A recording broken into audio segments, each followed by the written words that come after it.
विचारलं लोकल सेवा आता सुरळीत सुरू आहेत का तिथून? कारण आठवड्याचा आजचा पहिला दिवस आहे, नागरिकांची कामाला जाण्याची गर्दी तिथे मोठ्या प्रमाणात असते.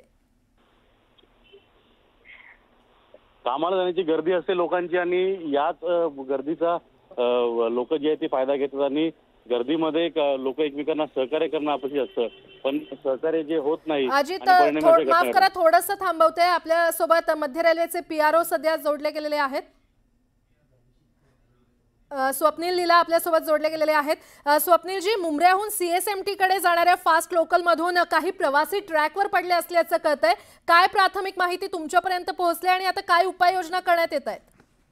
प्राजक्ताजी, आपल्याकडे आता मुंब्रा आणि दिवा या दोन स्थानकाच्या दरम्यान 5 प्रवासी हे ट्रेन मधनं खाली पडलेले आहेत, इतकी माहिती आलेली आहे. ही छत्रपती शिवाजी महाराज टर्मिनसकडे येणारी गाडी होती किंवा कसाऱ्याकडे जाणारी गाडी होती किंवा कुठल्या ट्रेन मधनं हे पडलेले आहेत याची माहिती अद्यापपर्यंत आपल्याकडे पोहोचलेली नाही. पण या प्रवाशांसाठी आपण अँब्युलन्स अरेंज केलेली आहे. ती अँब्युलन्स साधारण 4 ते 5 मिनिटांमध्ये त्या प्रवाशांपर्यंत पोहोचेल आणि त्यानंतरच आपल्याला याच्याबद्दलची जी डिटेल माहिती आहे की कुठल्या गाडीमध्ये हे प्रवासी प्रवास करत होते याची माहिती आपल्याला मिळू शकेल.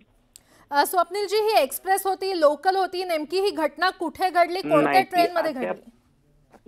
ही जी घटना घडली आहे ती मुंब्रा स्थानकाजवळ घडलेली आहे. परंतु हे प्रवासी कुठल्या गाडीत होते, कुठल्या मेल एक्सप्रेस मध्ये किंवा कुठल्या लोकल मध्ये होते याची अद्यापपर्यंत खात्री कुठली झालेली नाहीये.